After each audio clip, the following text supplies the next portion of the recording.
interesting and timely topic relating to science communications.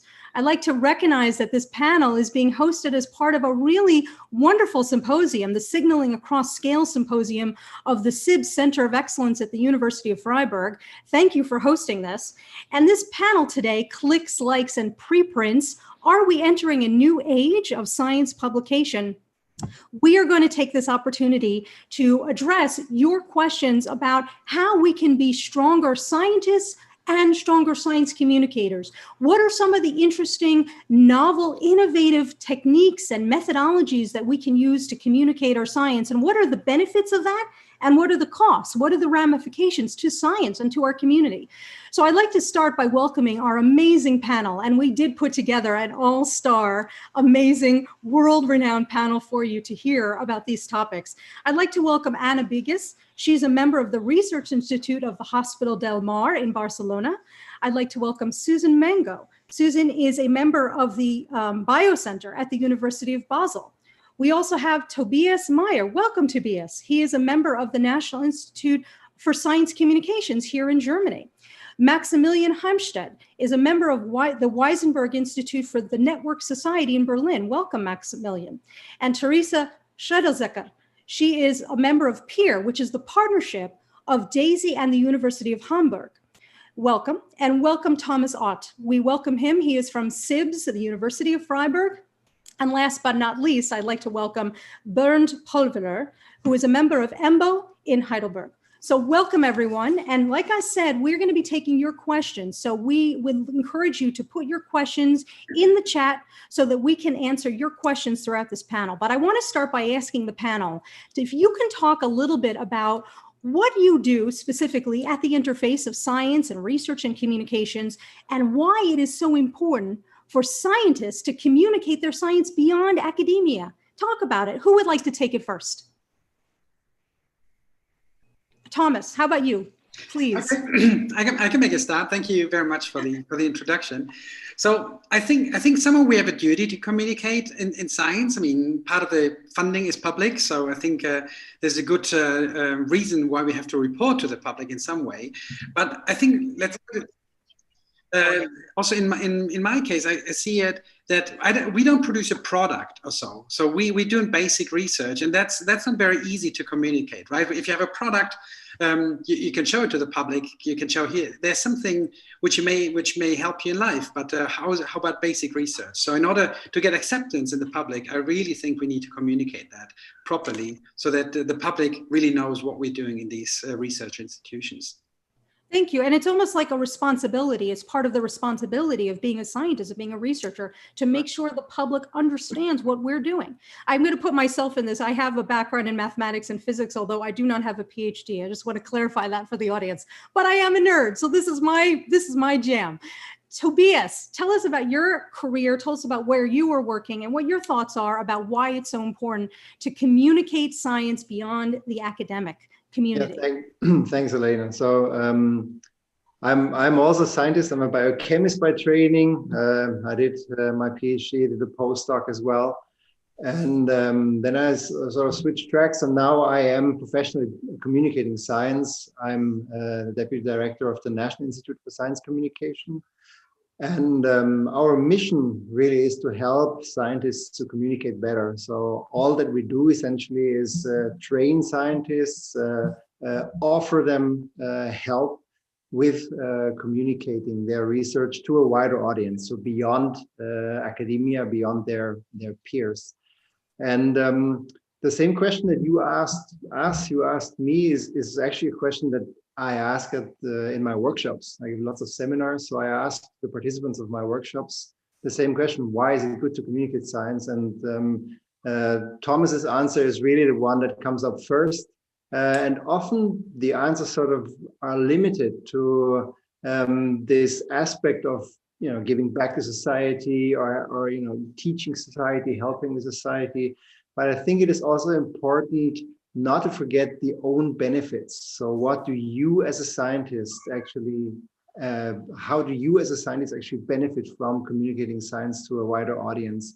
And there's quite a few things to unravel here and to discover. I can certainly weigh in, but maybe we can come back to this later in the meeting here. So yeah, thanks for hosting this panel. Thanks for inviting me, Alaina. I think, Tobias, you and I must be psychic, because that is definitely one of the questions I will be asking later, is the benefit and also the cost of science communication of different kinds. I want to just clarify for the audience that Tobias's organization, the National Institute for Science Communication, is a rarity in the community, in the global science community. And I hope you will leverage the resources, the opportunities, and the knowledge that he and his team are providing the scientific community to learn more about how you can advance your science communication goals. So thank you, Tobias. Anna, tell us a little bit about your view from Barcelona and from what you're working on in terms of the interface between science and communication, and what you see as the benefit. Yeah, thank you, Alaina. Yeah, I'm very happy to be here. I work, I'm a researcher. I direct a research group for the last 20 years. And we work kind of in the interface of basic science and medical science, because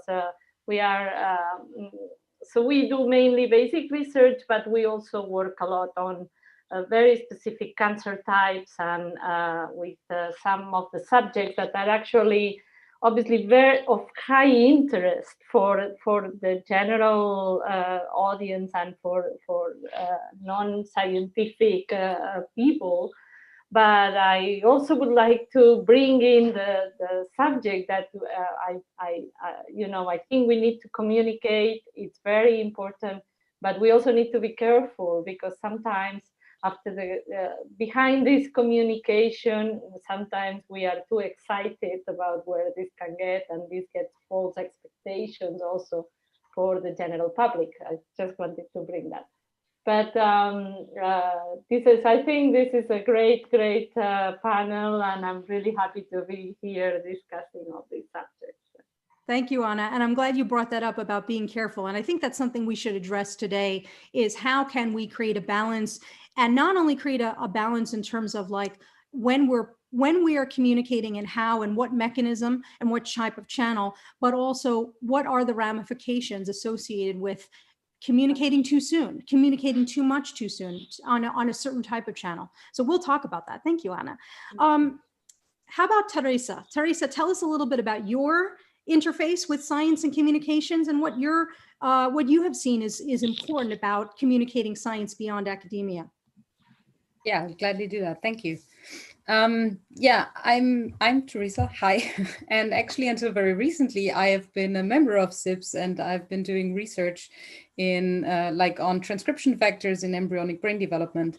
And just a few weeks ago, I started to work as a coordinator for postdoctoral researchers at the University of Hamburg at the DESI Research Campus. And since several years, in fact, I'm also running a blog called The Gene of the Week, where I write and publish articles for a general public audience. This is a project I started during my PhD.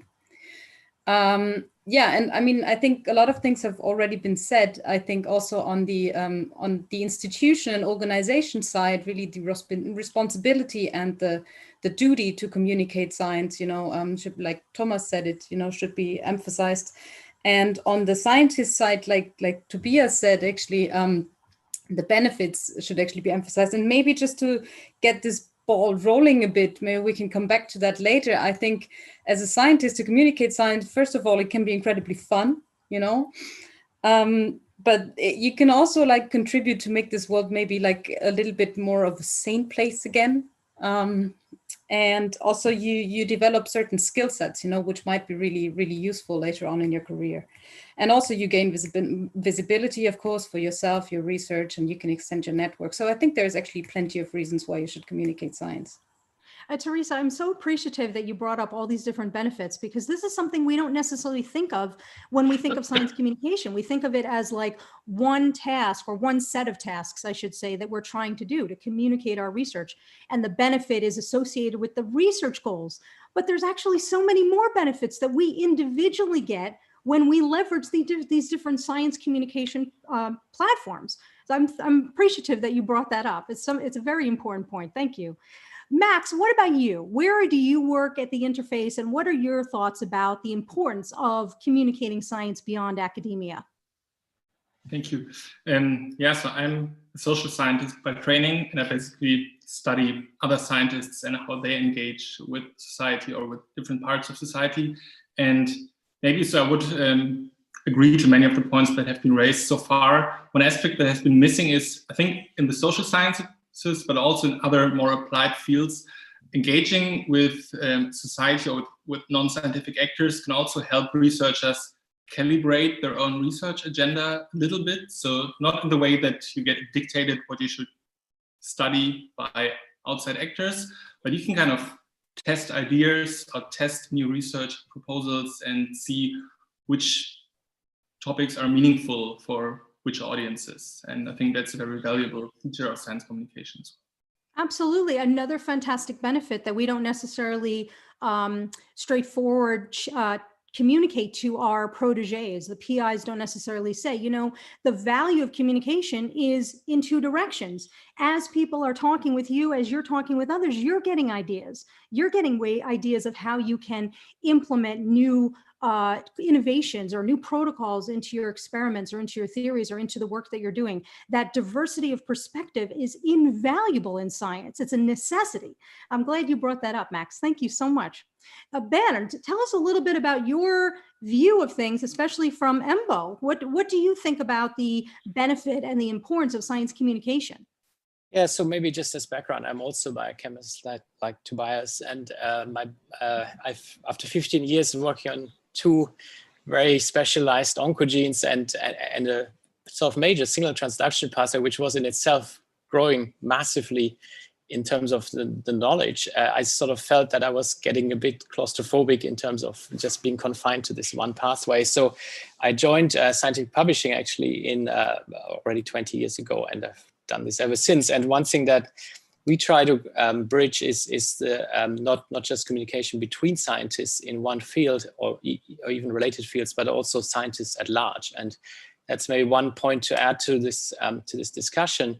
That, of course, when we talk to communicating to the public, I think there's a layer in between, which is communicating to the broader academic set of colleagues that we have, and that goes all the way from social sciences to for example, ethics, which is a really important subject area now in stem cell research and other fields, to all the way to environmental science. So, for example, a lot of the stuff we've been working on in terms of classic biochemistry is now highly relevant for environmental science, which was completely unstudied just a decade ago. So I think this cross-fertilization aspect to the broader academic community is something we're trying to work really hard on. And of course, so we do have a science and society section in our journals where we specifically try to reach to broad academia, but also the public. It is a huge challenge. That's the second point I want to make. As our knowledge base grows so fast, we have a lot more depth to communicate and a lot more complexity. So the challenge is actually much, much bigger than when I was still at the bench, when basically my science was encapsulated by 10,000 papers at the time, and now it's close to 1 million papers. So it's extremely difficult to sort of filter at what level one communicates the science. So I think that's maybe one thing we can come back to. Absolutely. And Bernd, again, I really appreciate your point about that we're trying to communicate to not just one type of public or not just two types of publics, the other scientists in our field and also the public at large, but everyone in between, because how can we make sure that everyone understands the significance of the work that we're doing for society if every different type of person in society is not aware? And I don't mean literally like every single person, I don't think that'd be possible, but different populations. In other words, creating mechanisms, creating communication streams with important constituents so that different communities know what it is that you're working on. It builds opportunity for collaboration. It builds opportunity for better science, better research. So I want to end this, of course, with last but not least, Susan, tell us a little bit about where you work and your interaction with science communication, your thoughts and the benefits that you've noticed. So I am also essentially a wet bench scientist. I run a lab. And so in my official capacity, communication is stressed in one way, which I'll mention in a second, and I do some editorial work. But in a sort of just in a day-to-day way, I've certainly been involved in communication to schools, to the news, maybe one-on-one on an airplane. So kind of a range of things. And what I would say is that has really struck me over this period of coronavirus is how much confusion there is about the scientific method, and really a distrust in science and medicine.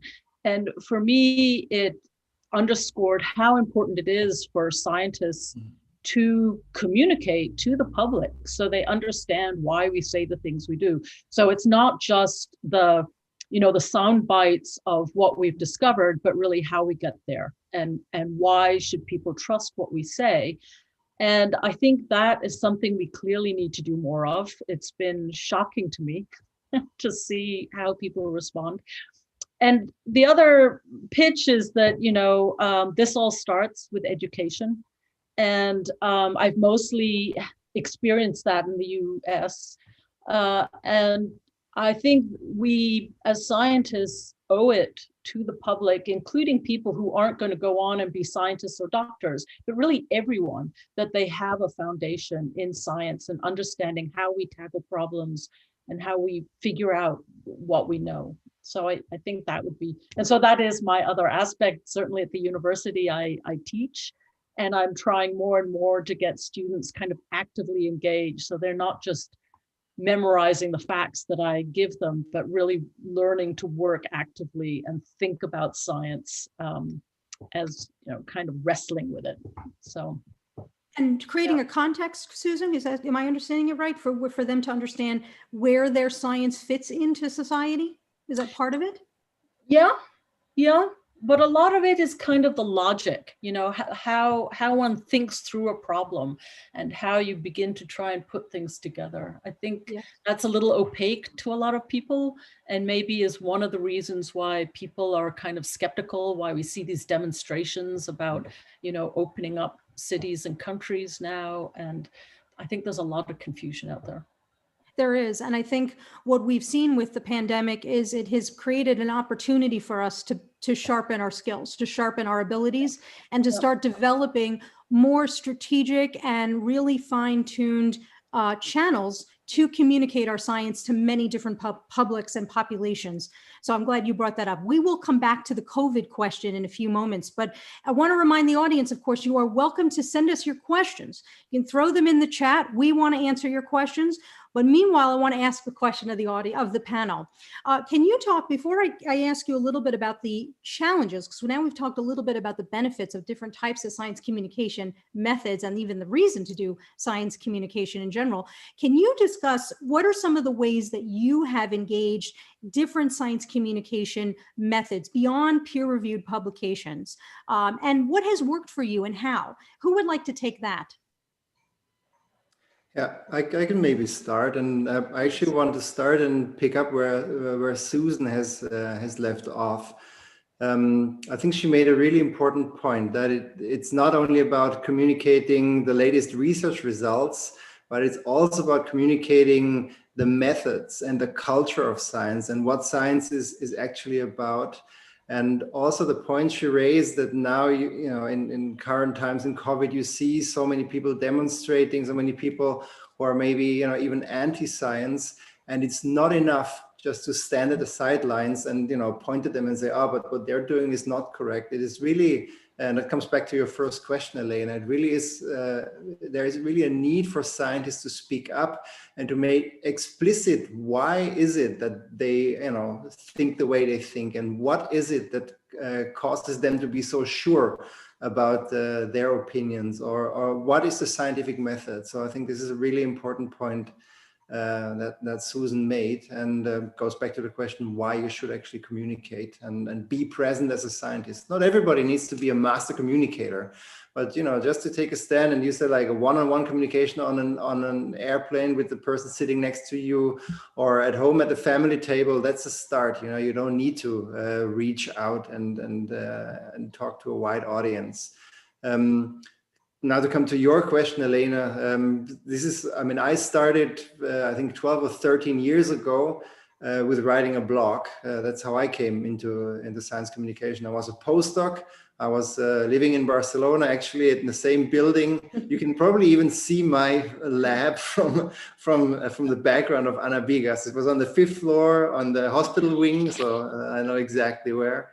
And so I was there in Spain doing my postdoc, and I was, trying to stay in contact with what was happening in Germany, following the German news media.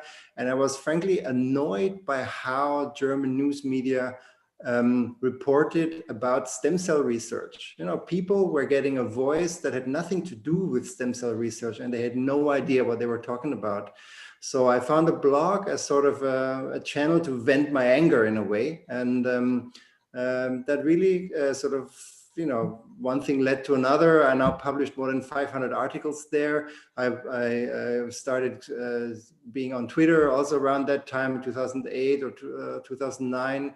And so, for me, it really was just learning by doing. And I realized in our last epidemic, so this was the swine flu epidemic, the power of this public engagement, if you may call it like that.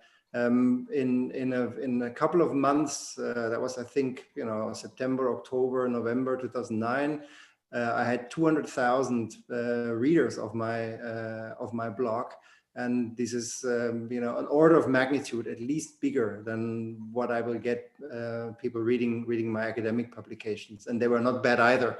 But it sort of showed me the power of outreach and the power of engaging with a wider audience. Well, and it also demonstrates to Tobias that we as scientists, we do not have to wait to write for or to contribute to already established publications or already established blogs, that we have the power to voice ourselves, to give our voice to the world via these channels that were not available 20 years ago. I mean, just being able to use Twitter, create your own blog, you have that ability. And I think that's a wonderful demonstration of that you realize that this was a gap that you saw you could fill and wanted to fill, and you took the initiative to establish your own blog, which has been quite successful, which is wonderful. Who else would like to share about some of the other science communication channels or methods that they use? Before I ask that, can everybody just say, you're all on Twitter, right? I think we're all on Twitter. Yeah. So, and you all, the audience here, you all should have our Twitter handles too. So you'll be able to tweet at us and share your thoughts. Is everybody here active on Facebook or LinkedIn? Who's here active on LinkedIn? I am. Max, so Theresa? Active, what do you mean? Because I am on all these things, but I'm not really active. So okay, well, that's a great. I guess I have accounts in all the different things, but then I can keep up with getting into all of them, probably because of lack of time. So yes, I would say I'm not active. I'm on Twitter mainly because some people in my lab keep it on. And then we are kind of, we're trying to keep up with all these new communication channels, but personally, I have trouble getting there.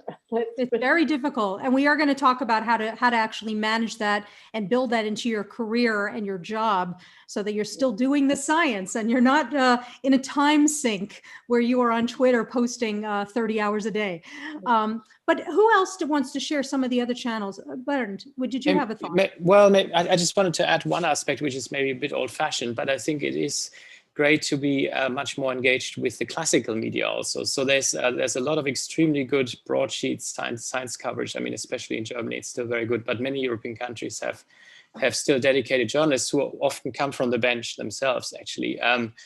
And the media being as they are, being so fast paced, they really struggle to get expert opinions. So if you make yourself known to them and available to them, there's some fantastic platforms I wanted to mention. The Science Media Center in Berlin and Bonn is great, and the equivalent in the UK, the Sense About Science, which are great platforms to allow experts to come forward and make themselves known essentially to newspapers.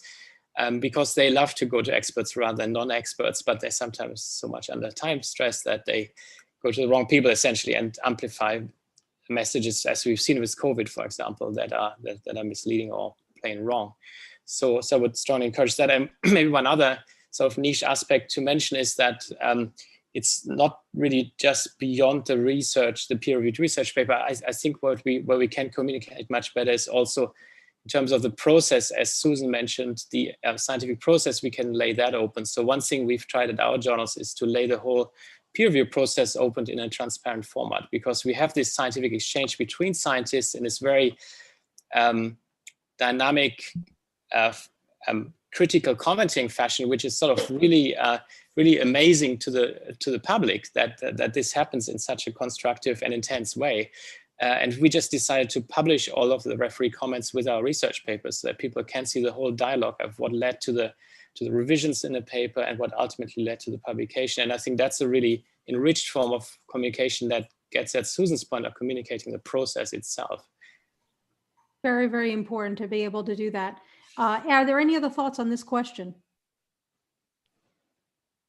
While you're thinking, you know, the what you just said, Bernd, about the connection with journalists, you know, I'm a science writer myself, and I really, really value when I can create a partnership, a relationship with scientists. And if it's a good relationship, I will keep coming back to write article after article about them, where I'm quoting them in many different pieces across different publications.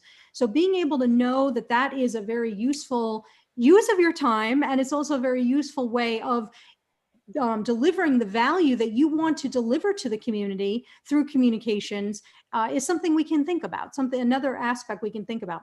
Let me ask the panel, how, when you do think about these different science communication methods, and that includes everything from the peer-reviewed papers, open access, everything along the publishing spectrum, to the social media, to the one-on-ones, to the outreach, to the activities that you do, to meeting somebody on a plane or a train after the pandemic, of course. How do you actually integrate those activities, those science communication activities, into your job and into your career so that there is a time management balance there? Because that is something I hear a lot, that question I hear a lot from particularly early career scientists. I have to publish, I have to do all this outreach, I have to be active on Twitter, for example, but I also have to get my PhD. I have to finish my postdoc experience. How do I do this? What are your thoughts? Well, maybe I can add a little bit to that, and also to your question before that, because like for me it was similar. Like Tobias said, I actually started my blog when I was doing my PhD, and actually at the time I was also at the same time interested in how to set up a modern website. So for me it was really like two birds with one stone, because I actually learned how to set up a website and did that myself and put my blog there. But it's maybe also important to tell many people that you don't have to do that, because this is actually time you can save, because there is actually already so many science blogs out there, and chances are high that the people running these blogs are actually looking like they're trying to reach out to you to find authors, and you can just contribute your post, and you don't have to take care of hosting all that stuff. So you can actually become active in science communication without creating the platform yourself. Also, like if you want to get active or like experience with science slams or stuff like that, chances are high in your city there is already people organizing these things, and you can reach out to them because they might just be trying to reach out to you, and then you can just like use the platforms that are already existing. Absolutely. You know, that's like, for example, the reason why I mentioned LinkedIn is because LinkedIn is designed specifically for that. It's designed as a platform for you to promote the work that you're doing in a totally appropriate and honorable way. It's designed to create opportunities for networking. It's designed to share your research, to share your work. And so, yes, a lot of people come to me and say, should I create a website of the portfolio of my work as I get on the job market in science? And the answer is not necessarily. You could potentially leverage the resources that already exist. Max, you had a thought. Yeah, so I wanted to share my experience from when I was a PhD student. And I think, so if I'm really honest, is that it does cost a lot of time, the science communication, and it's time that you don't get back. So other people who sat next to me who didn't do any science communication at all, they basically published more articles than I did. But I still think now, a couple of years later, that it was a really good investment into my academic career, especially because it made my work more meaningful. So I made new connections. And I think even if it costs a little bit of time in the short run, it really pays out. If you want to stay in academia and pursue an academic career, then it's a price worth paying, especially at the beginning. Max, do you think that even though you publish less papers than your colleagues, do you think that the fact that you did these other science communication outputs ended up helping you in the job search, helping you to land a position and make the connections that you needed to? Yeah, so if it helped me in my job search, I can't really say. Actually, so many of the papers I wrote developed from ideas which I tested, for example, in blog posts on other magazines. So I had these ideas and I wanted to see if other people find them interesting as well, and if it's worth putting more time into them. And yeah, so this is, so I think, yeah, it was kind of these probes really helped me to pick interesting projects, which then maybe later on helped me get a position here or there. Because it's good to know. Have any of you before I come back to the original question, any of you either when you have hired people or when you've been hired or when you see other people hiring in your organization, do you see the use of non-traditional science communication channels, so anything beyond peer-reviewed journal papers, being used as a metric to determine the candidate's qualifications? Is that something that people can market them with themselves while they're on the career plan or while they're on the job search? Or do you think that that's still not considered to be a top priority in science, and it is all about the papers when people make the hiring decisions for researchers? What are your thoughts? I think at the level of, a postdoc going to a lab, it is all about the papers, unfortunately. Of course, if you're interested in going out there and working for a journal or being a communicator, then I imagine it's very, very different. And certainly I've talked to many people who at the graduate or postdoc level have been interested in some kind of media, in which case I think that's a different ballgame. But if you look at bench scientists, they're looking for productivity. But what I would say is this, when you asked about, juggling all these things, and I would say two things. One is focus, and this is important even with your science, right? You can't do everything you want to do. You have to pick and choose. And that I think is also true. You're not going to have 400 outreach things. If you want to do outreach, you pick that one thing. If you want to play soccer, you pick that one thing. There isn't that much time. But I think the good news is that what you do today doesn't mean that this is what you're going to do for the rest of your life. So maybe as a postdoc, you don't have that much time to spend on blogs and outreach, but in the next stage you will, or if I think about when I was a mother with a young child, that is all I did. There was the work and the lab, and there was the kid, and that was pretty much it. But that was not my whole life. And so, eventually you emerge from that period, and then you have the option of doing different things or incorporating different interests. So I think having that perspective maybe makes it a little easier if you feel like you're cutting off some avenues at the moment. Thanks. Tobias, what are your thoughts? I think Bernd was first. No, you were. Yeah. Go for it. All right.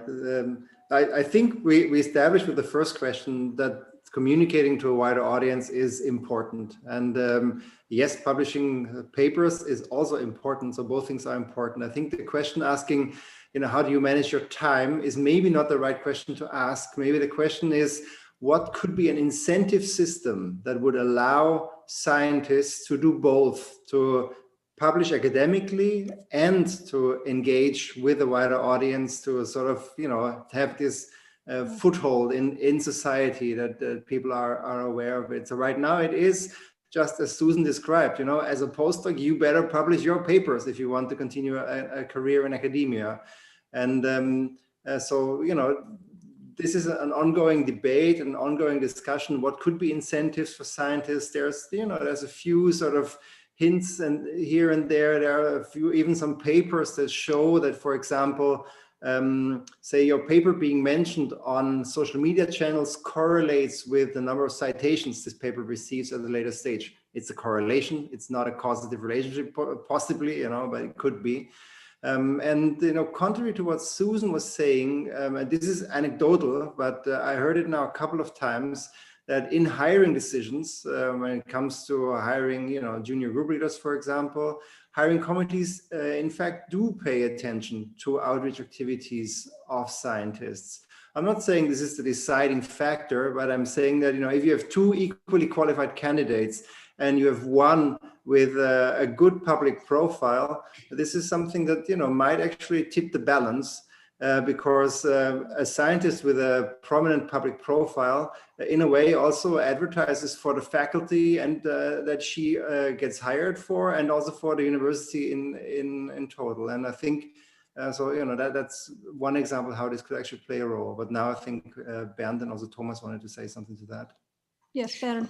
Yeah, I could pick up on that. So first of all, thanks for raising that, Tobias. So we are part of this, the San Francisco Declaration for Research Assessment that's trying very hard to wean us off this pure myopic focus on just research paper-based communication for academic careers. But I would agree with Susan that it does play a major role. And one point I wanted to make is that it is broader than just your peer-reviewed research papers. So academic communication, of course, includes also presenting at conferences in terms of talks or posters, maybe at the more junior level, but also writing reviews and commentaries in the academic literature. And I think these things are very much advantageous to your purely academic career. So I would, though, agree with Tobias also. There's a lot of mandates by funders and also research institutions to engage with the public. And I think this is, there is an appreciation that there is a direct feedback. So it's not just that you should do it for the good of society, it's also self-interest, that a high profile for an institution is valued because there is this feedback. I agree, there is a very good correlation. We've seen this ourselves at our journals. There's a very good correlation in back onto web access to papers, and then also a weaker correlation to citations. So if that's the metric you're after, it is actually beneficial. In fact, you just have to juggle your time, of course, because 1 hour spent on social media, I would agree, also with Maximilian, doesn't translate necessarily to the same efficacy in terms of research paper output. So one has to be careful that one doesn't get drawn in too deep. And just one final point on that, you can also get active without writing your own blogs, which is very heavy lifting, by commenting on blogs, by trying to connect information across blogs and in social media. So you can be quite well known as an amplifier of information and a corrector or commentator on information too, which takes much less time. And ultimately a connector. And being known as a connector in your community, that's a very good thing. That's a wonderful thing. Thomas, you had some ideas. Yeah, I also just briefly wanted to first agree on the point that, I mean, we do look at that, but depends on the career stage, whether, so the balance is the matter. Of course, as Susan said, an early postdoc, for an early postdoc is probably more important how the lab output is, if you want to say it like this. However, I think what we shouldn't forget is if you're at the university, right, we also need to teach. And I think there is a correlation. If people who do outreach activities, they are often also quite good teachers. Right. And I think this is, for me, I mean, it's not the kind of outreach we probably discussed today here, but I think we have a lot of students that are not staying in, for example, in my case, in biology or so. They are teachers. And I think they're wonderful multiplicators for a lot of messages. So what I've been doing in the past is sometimes to do these outreach activities together with the students. So we had public panel discussions. We engaged in these open door days or something where the university goes public. So to take the students with you one-to-one, because I think this is, and they're also referring to Anna, I mean, it's time juggling, right? With all the things we have to do. We have to teach, we have to write grant proposals, we have to administrate the whole faculty and stuff like this. So I think why not involving also the students at this stage, because I think it's good if they get used to it very early. right? And this is something where I at least have a very good experience with, and they liked it. They actually liked it, and they were quite good in the discussions, I have to say. I can imagine. And I think it's beneficial for the mentors, for us as mentors, to be able to set a tone where we are saying and doing and showing them that we truly believe this, that this is an important thing. And maybe this is part of how we can install those incentives that Tobias is mentioning. I think that's a very important point. We have one of our first questions from our worldwide audience that is joining us today. Peter asks, and this is a little bit beyond what we were just talking about, but it's a wonderful question. What do you think are the changes in the way we communicate science? What do you think are the changes in the way we communicate science? Are they driven by new possibilities like bioarchive, archive, and things like that? Or does it more depend on how we as researchers and our work are being accessed and assessed by the public, funding agencies, and employers? What are your thoughts about this? Thank you, Peter, for that wonderful question.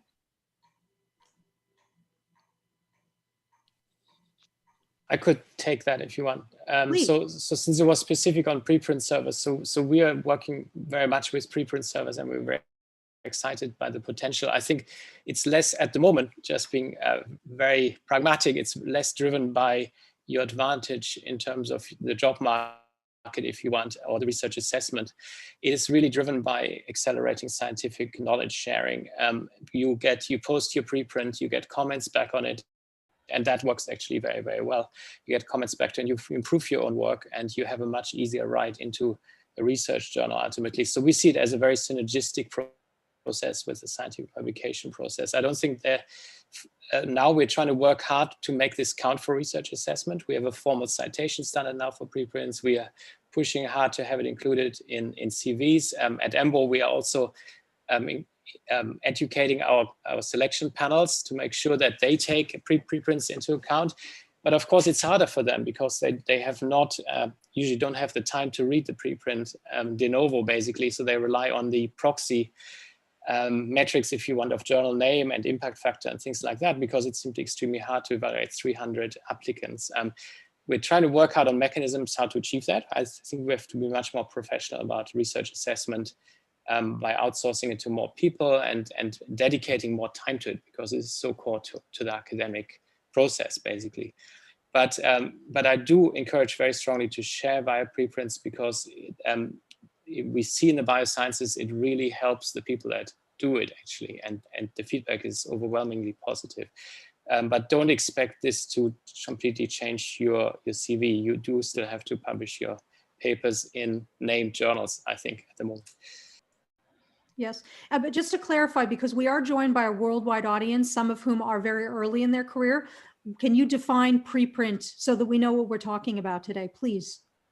Okay, I can maybe quickly have my definition. Maybe it's a fluid definition.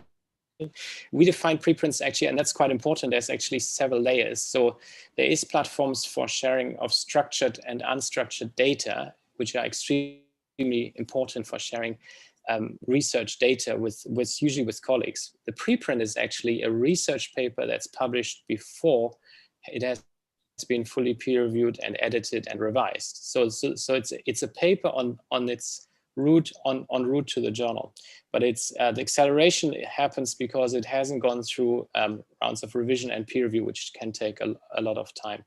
But it is a classical research paper that's already assembled. Okay, wanted to make sure we clarify that. Thomas, you had a thought, and then Susan, I know you wanted to share something as well, please. Yeah, I wanted to briefly add to what Bernd said. So I think indeed it can be really supportive for young career at early career stages. And we had these situations now a couple of times in my area where there was a preprint published, and for example, a group you didn't really know that they're working on the same topic. So and then the other group really had time to catch up and to also show they're also doing the same thing. And in the end, both articles were published in very good journals. And I think looking at the PhD students behind that, it was very, very beneficial for both of them. And in our case, for example, that we just saw something deposited and we contact the lab.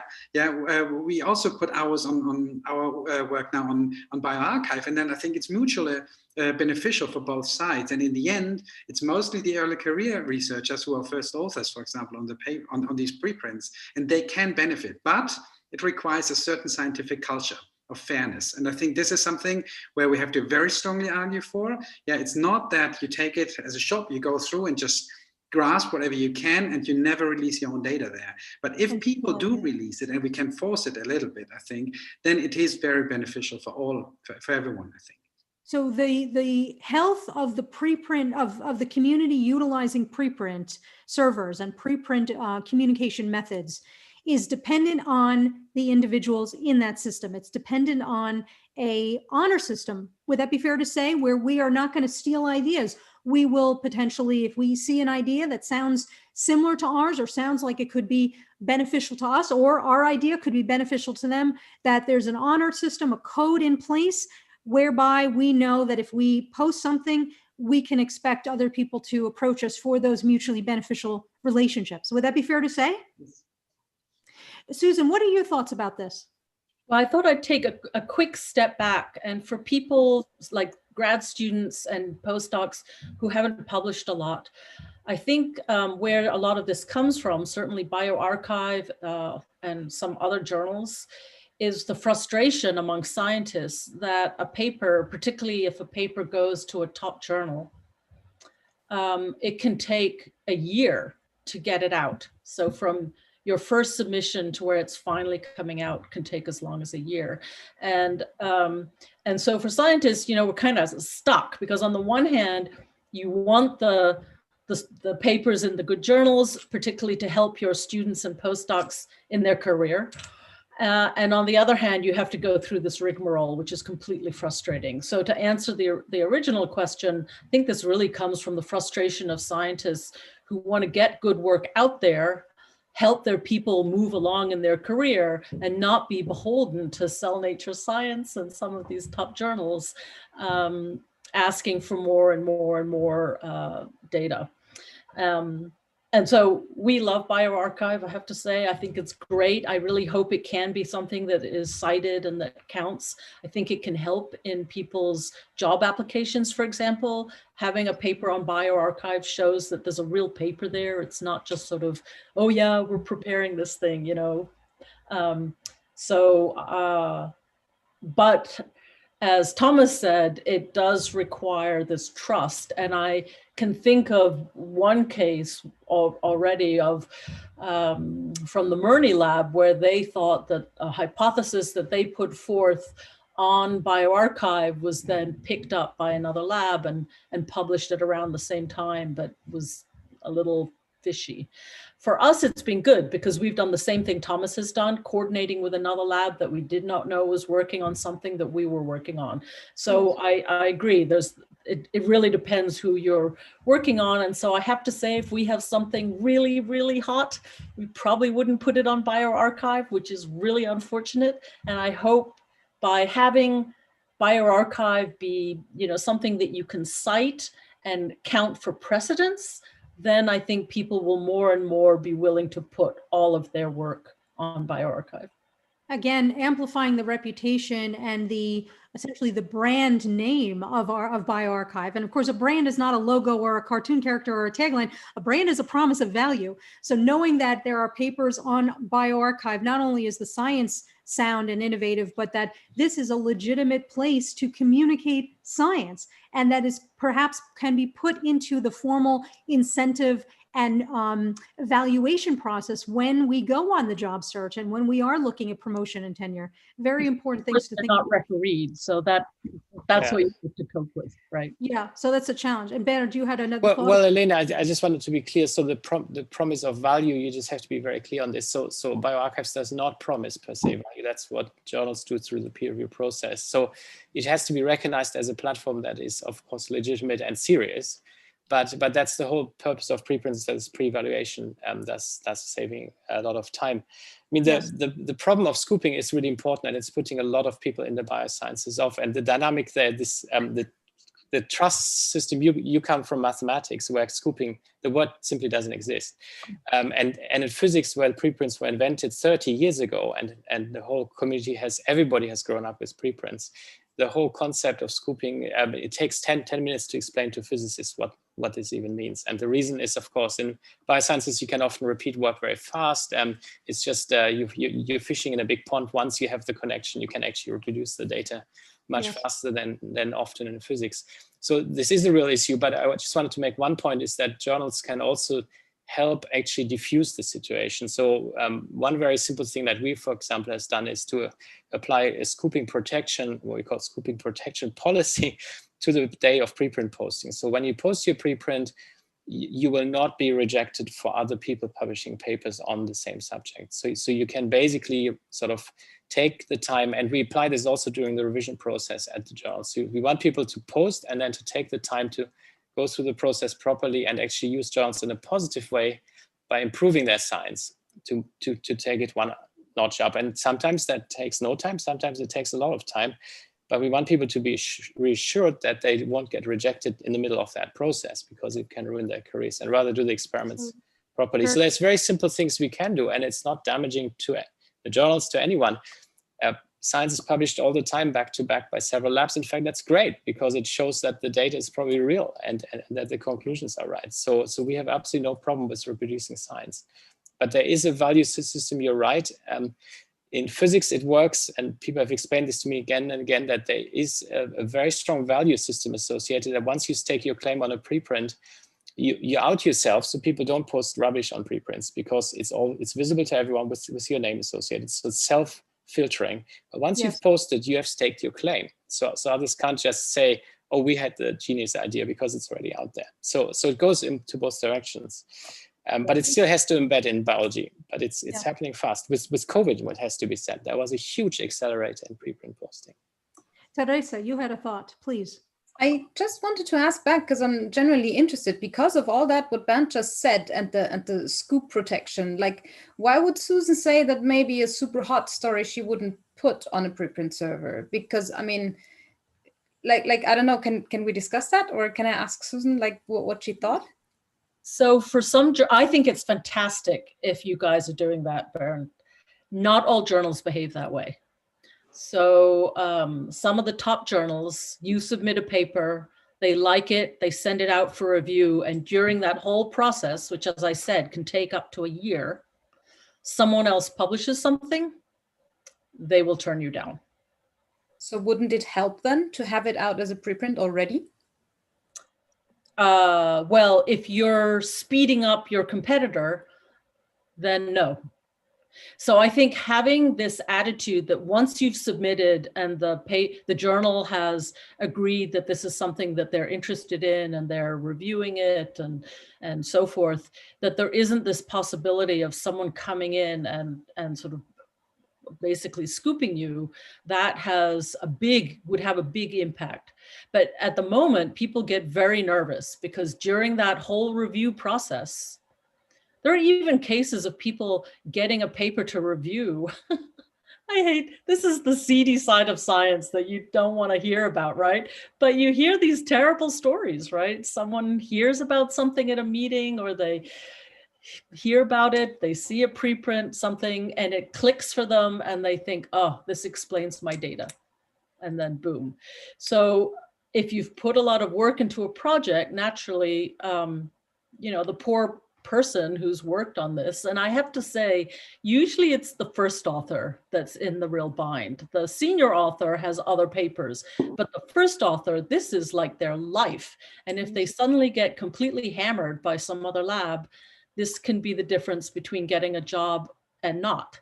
So it's really pretty tough. So I think dealing with that, I mean, I think it's fantastic if like EMBO journals are doing this and other journals start doing this. This would be really, really a good thing. I think most faculty feel very frustrated by the system, because, as I say, they keep submitting to the top journals because you have to, right? You want your postdoc to get a job. You want your student to have options. Otherwise, I think a lot of us would sort of walk away. I'm so glad, Susan, that you're being so honest about this, because, when we designed this panel, we did not design it to be a Shangri-La, just to share the happy, happy, joy, unicorn, cupcake world of science. That's what I figured. Yeah, no, we have to be able to be honest with each other. So it's very important. Anna, what did you want to say, please? Yeah, I think the preprints are wonderful, and I really think I can see, and we use them too. It's in general, I think it's an advantage. I can see what Susan says, but I also would like to say that many of these stories have always happened with conferences, with posters, and with other. When there were not preprints, I mean, you would get other kinds, connections, people that know that somebody's reviewing a paper for this, and so it is true that if you have a preprint, everything is there. You basically have you expose everything you've done, and everybody can access. But on the other hand, I mean, I don't know whether this is happening much more now with preprints than it happened before, just with our way of normal scientific communication, which that was also a point that happened. Before I jump to Thomas, I just want to ask the panel, what do you think that the benefits of preprints outweigh the costs, or do you think that there's still a balance there, that there are still a lot of costs, and there's still, I mean, are they equal? What do you mean by balancing the cost? The cost. Well, what you were just saying, Anna, about how you have noticed that the same type of getting scooped. Yes, exactly. With the scooping, that type of scooping has already been happening with other types of communication methods. I think it is balanced for us. It's worth it. You know, it is worth it. That's what I wanted to find. The risk. I think this is our view. Yeah. Thomas, what are your thoughts, please? Yeah, I mean, I see the point Susan raised, certainly. But also, I have to honestly say, maybe in my field, I mean, I don't know really examples of it. So sometimes I think it's more the fear is still big, and I can understand it, right? I mean, it's the same for me. You have a big story, you don't have that every day. Yeah, and you want to see that published well. That's okay. But I think the other thing, and it has been mentioned, I think it has been mentioned by Bernd before, is the good thing about depositing it on preprint is you show you have the data. Mm-hmm. Yeah, and I think this is you mentioned it maybe on a conference and you get scooped. There's no way you really demonstrate to the wide science audience that it was you having the data as well. And I think even the thing that a paper comes out and you immediately deposit your data also on bioRxiv shows we're basically at the same time, at the same point, right? And this, I think, and more journals get motivated to still pick up the second paper, and I think that's good, as Bernd also says, because it's reproducible. It seems to be reproducible when two labs publish at the same time the same thing. That's a good sign, I think, of science. It's not a bad thing. It's actually a very, very good one. So yeah, I see the fear, but I also think it really the benefits are higher. I think, and Maximilian will probably refer to this, not in speeding up the whole process. It's not all about being faster and accelerating science, because I think there's also danger in this, and I think we all feel that when working in the lab. Max, what were you going to say, please? Yeah, I just wanted to kind of, when we summarize these last couple of minutes, I think we spoke about a lot of ways in which scientists lose control over the publication process through preprint servers. And we also spoke about ways in which this control can be regained. So these procedures described by Bernd, for example. But I think we haven't spoken about the loss of control, which happens kind of outside our professional communities. So we also spoke a lot about we need professional ethics, a community of scientists who kind of works on preprint servers, but there are these other actors. So kind of the greatest strength of preprint servers, their openness, are also one of their risks. So they're not only open for us as scientists, but kind of other people, other audiences can basically enter them and take some of these preprints and then transport them into other publics as well. So we've seen this in cases where preprints, only because they had a catchy title, have been dragged into on Twitter, for example, or even into like news media, and then described and discussed there out of context. And I think this is especially interesting because we as scientists can't really control these situations unless we kind of create walled gardens where you only kind of can use a preprint server if you get login credentials and you're employed at a university or something like that. I think we don't want that. So we have to think, if there are any ways in which we can deal with those other spillovers, so to say. I wish for the audience that we could give you solutions, like that we could say, do X, do Y, do Z, don't do Z+1. But of course, our conversation is very much like science itself. Theresa, did I see your hand go up? Did you have a thought you wanted to share?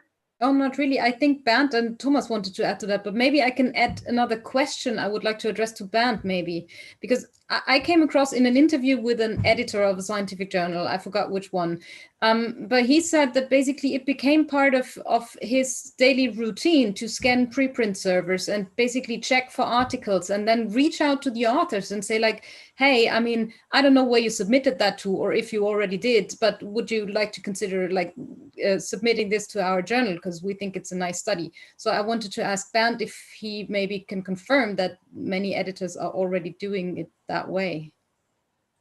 Yeah, okay, I can jump in on that quickly. Yeah, so yes, we do, with the caveat that it's a scaling problem. So basically, the volumes of preprints out there, it makes it essentially impossible to read all of them. So that's a big difference to journals. Journals are filters for information. That's the whole purpose of journals, that we synthesize information, filter it so you can. So we're trying to encourage people to browse this information still. We have finite human brains, so we can't possibly absorb all of this information on preprints without search technology and so on. So for an editor, it's really difficult because we would have to read literally hundreds of papers a day. So we do look around.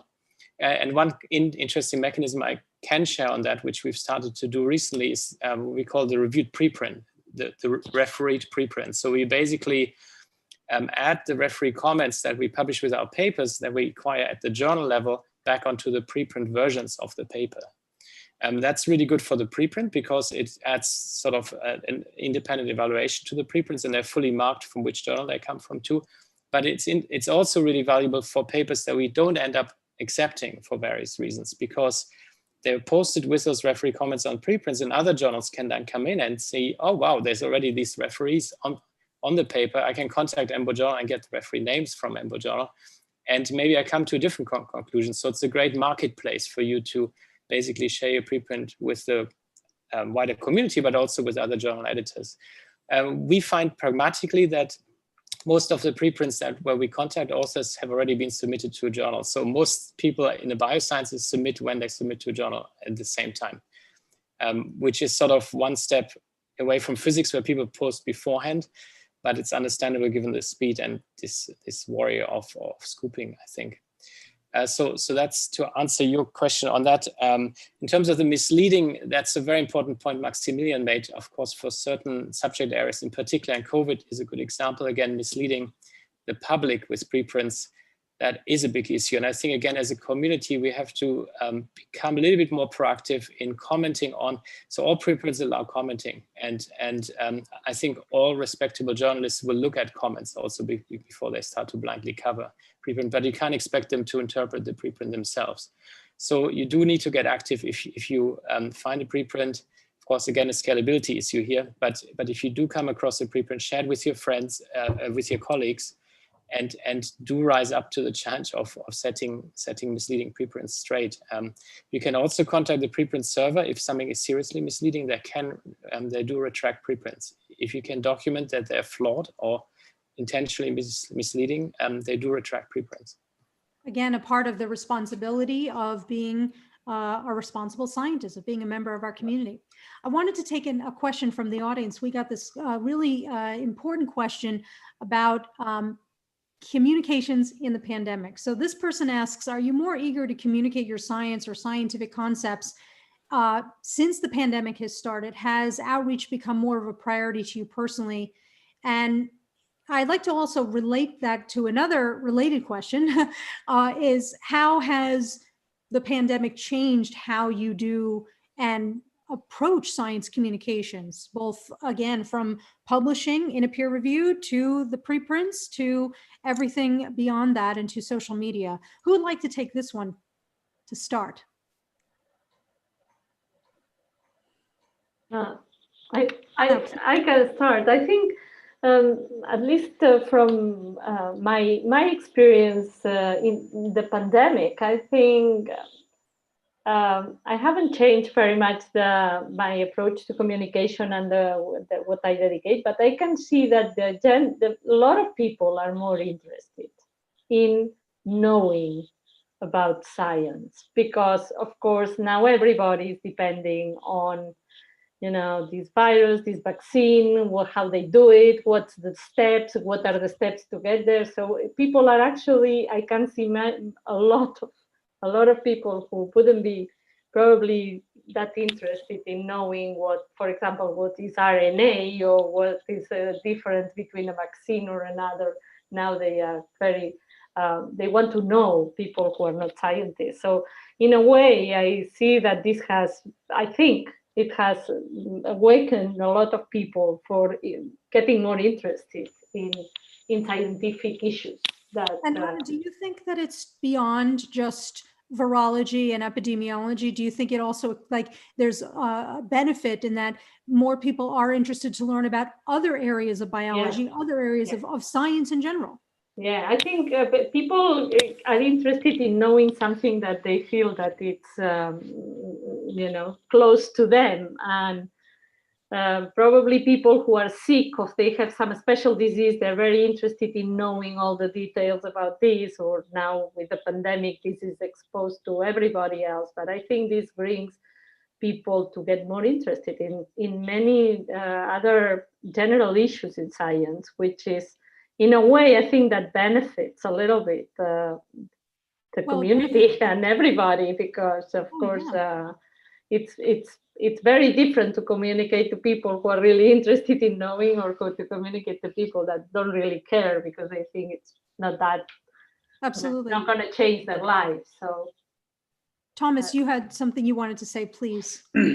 Yeah, I also think, I think most of us are already depositing on preprint service, but I think what has changed for me during the pandemic is, of course, there was now this wave of publications, there was a general public interest in the topic, but the perception of preprints, right? And the perception, at least, there was cases here in Germany with Drostennet, for example, right? Where a preprint stimulated a scientific discussion was taken really as a negative thing going on between scientists, which it wasn't in the end. It was a scientific discussion, and suddenly the preprint, as already pointed out before, right, was taken almost as a journal article, which is not. It's still a non-peer-reviewed preprint, which is very normal for us scientists maybe, and we didn't see any big issues in this controversial scientific discussion. But the public and some of the media also really took it up as a big thing. And I think this is something where we, I think, have to think more about it. It is open, and I think it's very good that it's open access. We need this more and more. But if topics are getting hot, people don't get less and less careful to discriminate between journal articles and sometimes also the content in it. And I think that's really what I learned from it. So again, it raises another concern that we have to just be aware of, and also a potential for a lesson that we can learn. Does anybody else have a thought about this, about the pandemic? Tobias, please. Yeah, so I think what is pretty clear is that the pandemic has really put science, and also how science is carried out, much more in the public arena, so to say. So everybody is much more aware of it, and that's a good thing.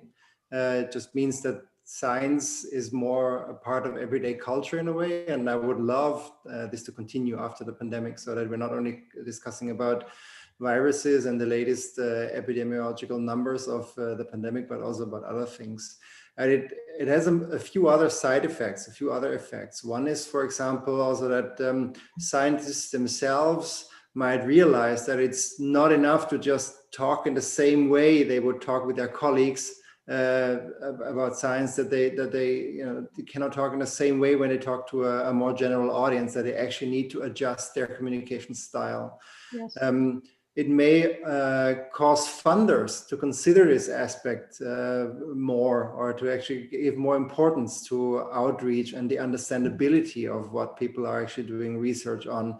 And also what Anna said, it might just cause, a new generation of scientists, or of kids, of young people to become interested in the topic of science and go to universities and study scientific topics. So I think there might be quite some downstream effects of this pandemic once we hopefully have this vaccine pretty soon. But I think the next discussion that we will have now is about vaccines, and about, vaccines are the safest and most cost-effective medicine out there. Yes. Not all people are of this opinion. So this will be the next discussion and the next big debate that we will have, where sort of science and, all that science stands for will meet an audience of very loud, very emotional, very sort of opinionated speakers. So this is sort of the next test that I think we will engage in. Yes, we have to we have to prepare for that. Tobias, you touched on a point which I don't want to undersell. It's an important one, and that is the idea of everything you said is important, as it always is. But in particular, one thing that you said really resonated with me, which is the idea that if we are going to communicate our science to publics outside of the scientists in our sub field, or in our field, we have to be able to use different methods to communicate with them, but we also have to be able to speak the language that they understand. And language in communications is so pivotal, but yet we don't really talk about it as often as we should. My colleague and friend, science comedian Brian Mallow, talks about this idea of, if we are going to work in France, then we have to make sure that we speak French. And that's not dumbing it down, that's smart communications. And it's the same thing if we are going to be communicating our science and the importance of vaccines and the importance of understanding public health standards and public health science. We have to be able to speak the language of the public that we are hoping to engage. Bernd, Tobias, you wanted to add to that, just please. To quickly answer to that, it's not only about language, it also is jargon. So a subject-specific language that you use. If there's one thing the audience should take away, is that the jargon that you are used to it really needs to, you really need to be self-critical to see what jargon are you using, because many people will not understand you.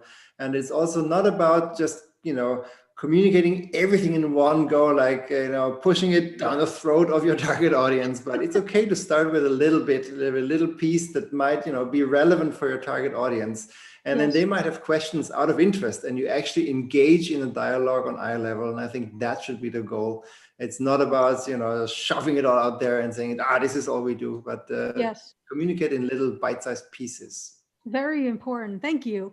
Bernd, what would you have? There's a great attraction to the secret brotherhood of single transduction that nobody else understands, but surely we have to move beyond that. The one quick point I wanted to make about the COVID question is I think one thing I've observed is that it's also being a great unifier of scientists themselves. So and beyond just the biosciences. So one thing I'm really worried about is the hyper specialization of science, which is completely natural. As the body of knowledge grows, we just have to become more and more specialized. There's a beautiful German word for that, which I'm not going to say on screen, which you may all know, which is called Fachidiot, which means you become a hyper specialist, basically idiot at some point if you only know about one little quantum of knowledge in the end. And it's so important to try to find mechanisms to reach out again. And social media and so on help with this. We've already discussed this, but I think COVID was a real facilitator here too, because so many scientists have pivoted their research attention to this one topic now. That has been a massive amount of cross-fertilization across disciplines, even with physics and so on, to develop new screening tools and so on. And I wish we had more moments of more things like this, which don't have a negative health impact, that sort of bring people together to try to reach out to each other, because it's so jargonized now that we can't even talk across disciplines anymore. And we need to find a mechanism to re-achieve that, because it's often called the coffee room science effect, where in the top research institutes, like in Barcelona, like in Anna's place, I think a lot of exciting ideas happen when you meet people serendipitously, work on completely different aspects, and you just happen to talk at the coffee machine because you're stuck there basically. And this is sort of getting lost with this hyper specialization, and I think we need to rediscover how to do this. Yes, thank you. Did anybody else have a point related to this? Yes, Theresa, please. I mean, I really like that Thomas brought up this this point of view that, you know, particularly in the pandemic and when preprints are cited in the newspapers and stuff, like we need to make sure that people, and particularly journalists, I mean, learn how to read preprints and how to put preprints into perspectives. But I really want to add to that also that we should actually empower and encourage all people, like all people, to read all articles critically, because I mean, there is, in fact, loads of peer-reviewed articles out there which are problematic. Like, I mean, the French hydroxychloroquine study, for instance, that was peer-reviewed, and that's still out there and not being retracted, although many scientists showed that this has like serious flaws in it, right? So I think really we need to make sure that people learn how to read any sort of articles, being preprints or peer-reviewed articles, like in a critical manner. Thomas, did you have a thought? Yeah, I was just, was it me? Yeah. I couldn't. Go ahead, please. I'll take Max after. No, Max can also go. I talked already quite a bit. So Max should go first. Well, that's what we're doing. We're communicating. Max, what did you want to say, please? I also want to share one observation on these modes of communication during the pandemic. I think this getting rid of jargon and finding these this coffee room mode of communication, I think that's one mode which we observed, which I saw mostly with science journalists, for example, this idea of we have to simplify it a little bit in order to make it accessible.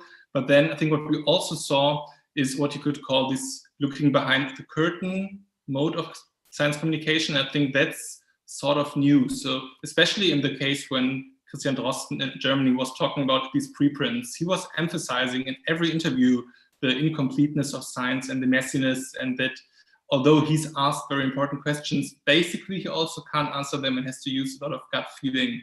And I think that's something that's very different to this getting rid of jargon and simplifying mode. So these modes might be complementary, but I think we saw both of them at play in the pandemic. Yes, a lot of things to think about. I want to take another question from the audience. I love this question. Thank you for sending in this question. How can we as scientists and also as normal human beings, hey, who said we were normal? We're scientists. How can we as scientists use these new types of media, these new types of communication methods, while not feeling or getting trapped? Can we stay credible by using them, and how? Something to think about, especially as new social media platforms are created, as different people are jumping on different bandwagons. Tobias, please. Yeah, I can quickly say something on that. So when I started communicating science with my blog and my Twitter account 12 or 13 years ago, what I heard very often was that this would be harmful for my academic career, and this is something that I shouldn't do, and I should ideally do it under, you know, a pseudonym or anonymously. And I didn't do it. I was there visible with my own name from day one, and it didn't harm or hurt me at all.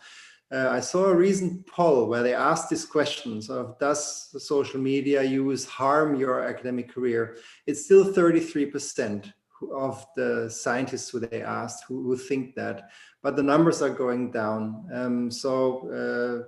Just take it from me, it's not harmful. And regarding the medium of choice, maybe Thomas can add to that in just a second. Most of the scientists I know are on Twitter. They have a Twitter account. You can use that as a purely passive channel to just consume and to, you know, see what other scientists are doing in your field. There are scientists using a lab account, so just like Thomas, for example, has, I think. And Twitter would be a way to start, I think. Thomas, you wanted to add to that, please. Yeah, I think I totally agree. And I hope really numbers are getting down. But of course, I mean, it's all in the end, it's about credibility, right? I mean, it's a bit, I personally only tweet science aspects on this account, just because I don't want to have a mixture in it, right? Because I want, if people look at my thread, people see that what I'm tweeting.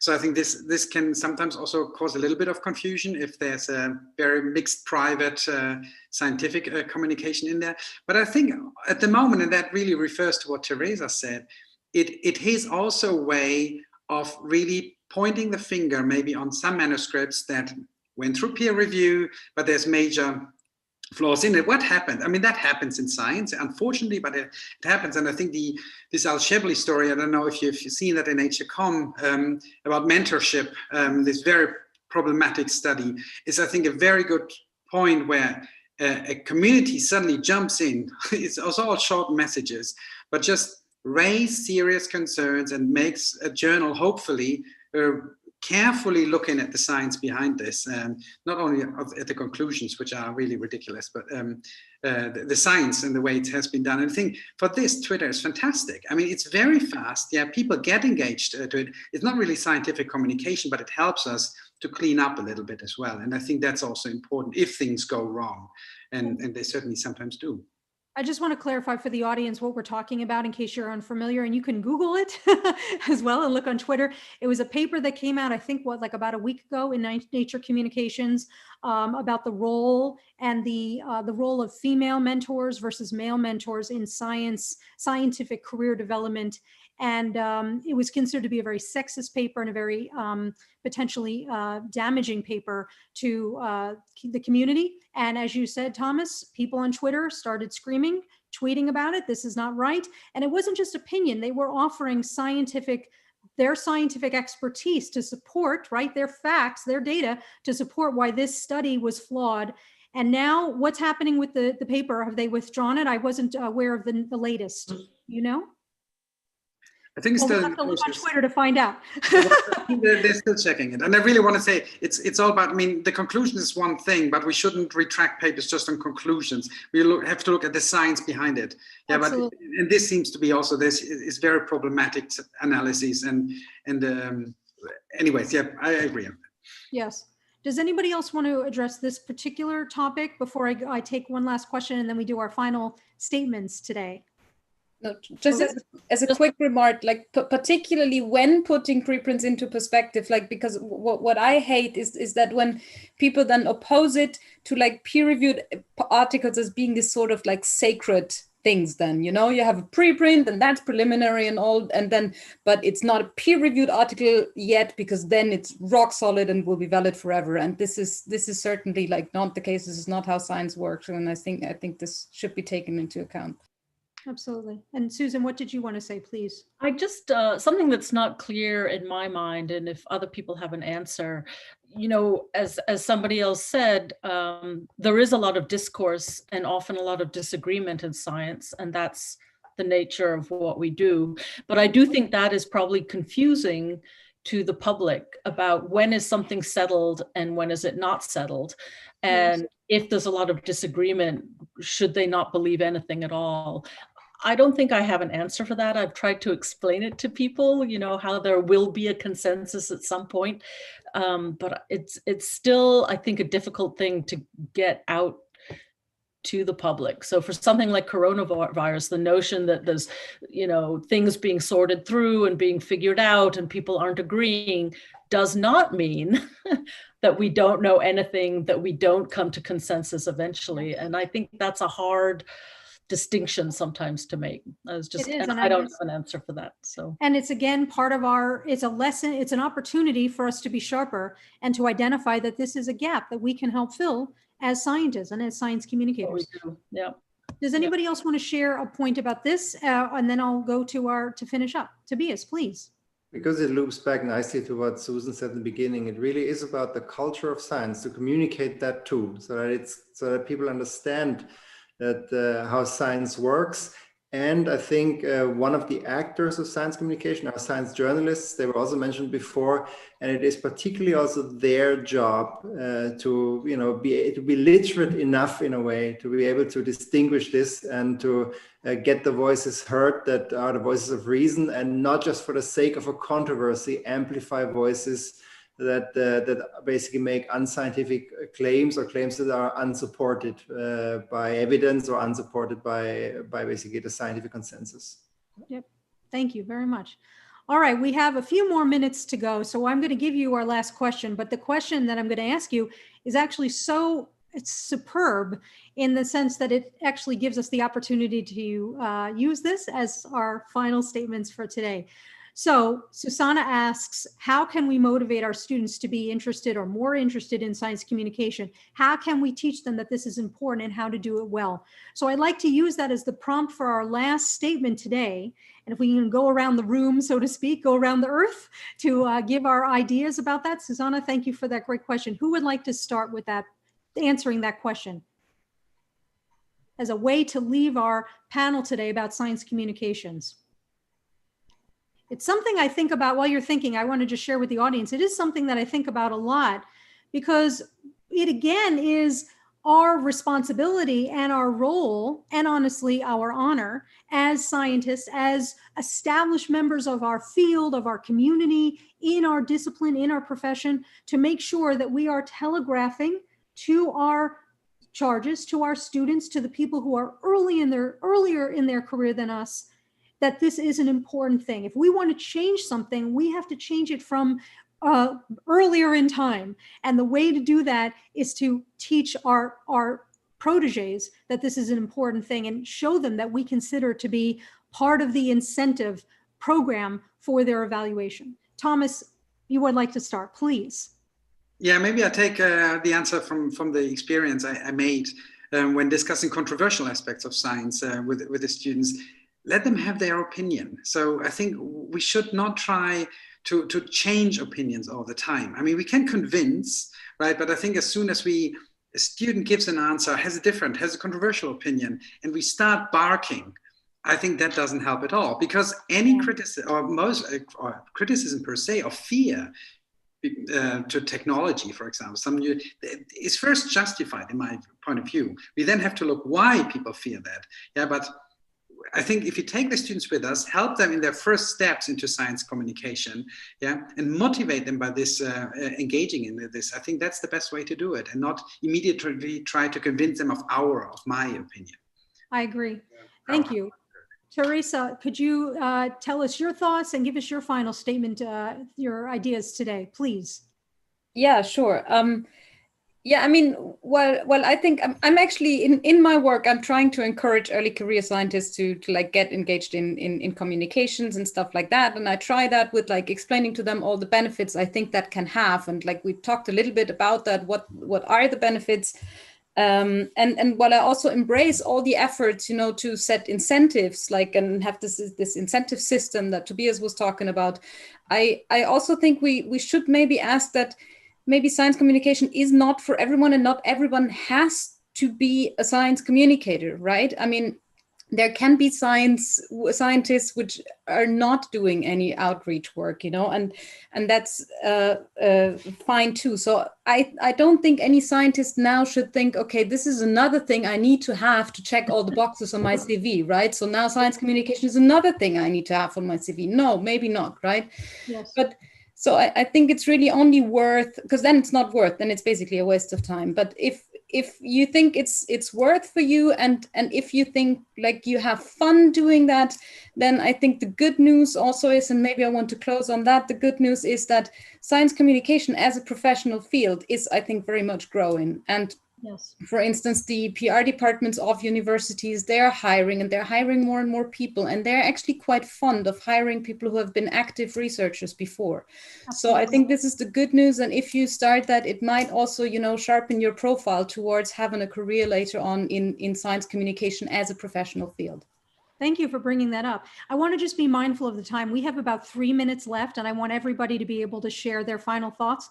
So Anna, what are your final thoughts, please? Yeah, just to pick up on that, I think we all have to do at least, not professionally, of course, but a little bit of communication. And this is something I've learned. Of course, I've learned with the years, and I'm actually very happy to see how the students get involved in that. I think they are actually very easy to convince to get involved in all these tasks, and they're much better. Many times they're much better than me in doing it. So I think there's obviously the new generations. I think they're gonna be bringing a lot of more communication. Bernd, what are your final thoughts, please? Okay, just maybe one point to add beyond communicating to the public. I think communication is also sharing your science in a way with others so that they can build on it and reproduce it. There's this beautiful quote from Newton that says, if I've seen further, it's by standing on the shoulders of giants. So embrace open science, which is much more than preprints. It's sharing your data in a way that allows others to reproduce that real data. So it's not just a sort of research paper, it's also sharing the real data. So there's much more to it than preprints. And try to retain your breadth of knowledge. I think the most exciting science happens at the interface of different domains. And if we lose that, I think we have a real problem. Thank you. Susan, please. I would say I was thinking for myself and also for students and postdocs in my lab who are young. All of us enjoy very much when it's live. I mean, tweeting is good and blogging is good and all so forth, but I think nothing can really beat face-to-face discussion. And so, standing up there and talking to someone about something in science, your own work or a topic that people are interested in is just really exciting. So I would say giving students an opportunity to do that, and it can be just, once a year. So it's not going to take up a lot of time, but they get a taste of what it's like to communicate and interact with the public. Absolutely. Max, what do you have to say, please? Yeah. So I think we heard quite often that science communication is fun, but I think it's also not about fun. At least in my bubble, it's full of jokes, memes, and gifs, so it's really entertaining. And what I usually do is that I take these humorous elements that I find out there and bring them back into the classroom in order to show students that science and science communication is also fun and an entertaining activity. There's another aspect of it. And last but absolutely not least, Tobias, what do you have to say, please, my friend? Yeah, well, I actually want to second Max here. So there's a research field on science communication, the science of science communication, which produces results and insights that get applied in sort of the applied teachings of science communication. And is advertising. That's what we do at the National Institute for Science Communication. We offer workshops, seminars for scientists to actually learn how to communicate better, because it really is a craft and not an art. It is. I want to thank our amazing panel today. You all were just really phenomenal, and I really appreciate, in particular, not only your knowledge and your expertise in this area and your opinions, but your candor. And I think that was what was especially refreshing, was we really needed to hear that, to create that connection, to create that trust, as we've talked about. I want to thank the Center for Integrative Biological Signaling Studies at the University of Freiburg for hosting this really exciting panel. I had a wonderful time. And most importantly, I want to thank you, our worldwide audience, for attending this symposium and this panel. We appreciate your kind attention. We do our work together to support all of us. So a round of applause for our panel and a round of applause for you in your scientific careers. This concludes our panel. Thank you so much. This was our honor and our privilege. Have a wonderful rest of your